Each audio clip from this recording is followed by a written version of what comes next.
السلام علیکم ورحمۃ اللہ وبرکاتہ۔ ناظرین و سامعین، امید ہے کہ آپ خیر و عافیت سے ہوں گے۔ میں نبیل احمد نظر الاسلام اشاعتی۔ سامعین، نماز جنازہ میں تو کچھ لوگ چپل اتار کر رکھ دیتے ہیں اور کچھ لوگ اتار کر ان پر کھڑے ہو کر نماز جنازہ ادا کرتے ہیں، اور کچھ لوگ چپل جوتے پہن کر ہی نماز جنازہ ادا کر لیتے ہیں۔ آخر کون سا طریقہ ان میں صحیح ہے اور کون سا طریقہ غلط ہے؟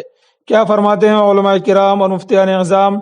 چنانچہ کسی نے دارالعلوم دیوبند سے سوال پوچھا ہے۔ سوال: نماز جنازہ میں بعض لوگ چپل پہن کر اور بعض لوگ چپل پاؤں سے نکال کر ان چپلوں پر کھڑے ہوتے ہیں، حالانکہ ان چپلوں کا استعمال بیت الخلاء کے لیے بھی کرتے ہیں، تو کیا اس طرح نماز پڑھنا درست ہے یا چپل بالکل اتار کر علیحدہ رکھنے کی ضرورت ہے؟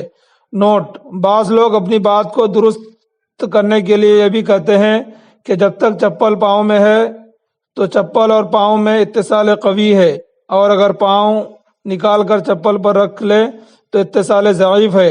اب اگر نجاست میں ہو تو بھی مضر نہیں ہوگی۔ یہ بات کہاں تک درست ہے؟ آپ تینوں صورتوں، یعنی چپل پاؤں میں ہو، پاؤں چپل کے اوپر ہو، پاؤں اور چپل بالکل علیحدہ ہو، کی وضاحت فرمائے۔ دارالعلوم دیوبند کا جواب آتا ہے۔ جواب: بسم اللہ الرحمن الرحیم۔ جوتا چپل پہن کر نماز جنازہ پڑھنے کی صورت میں پورا جوتا یا چپل اور جوتا چپل کی جگہ دونوں کا پاک ہونا ضروری ہے، اور اگر جوتے چپل کا کوئی بھی حصہ یا جوتا چپل کی جگہ ناپاک ہوئی اور اس کی ناپاکی بقدر مانے ہے تو نماز نہیں ہوگی۔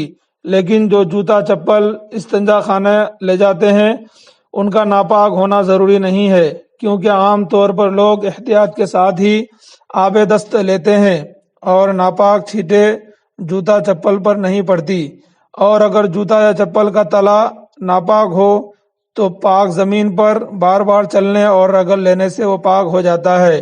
البتہ احتیاط اس میں ہے کہ ایسا جوتا چپل پہن کر نماز جنازہ نہ پڑھی جائے۔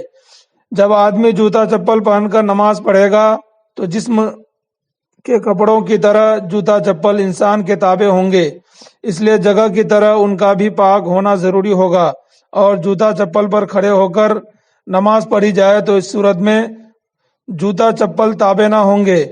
اگر کوئی شخص جوتا چپل اتار کر ان پر کھڑے ہو کر نماز پڑھے تو صرف جوتا چپل کے اس حصے کا پاک ہونا کافی ہے جس پر آدمی کا پیر ہو، جگہ یا جوتا چپل کے تلے اور اطراف کا پاک ہونا ضروری نہیں، اور اگر جوتا چپل اتار کر زمین پر کھڑے ہو کر نماز پڑھی جائے تو صرف زمین کا پاک ہونا کافی ہے۔ سامعین، امید ہے کہ پوری بات سمجھ میں آ گئی ہوگی۔ ویڈیو کے متعلق آپ کی کیا رائے ہے کمنٹ کر کے ضرور بتائیں۔ چینل پر نئے ہیں تو چینل کو ضرور سبسکرائب کریں۔ السلام علیکم ورحمۃ اللہ وبرکاتہ۔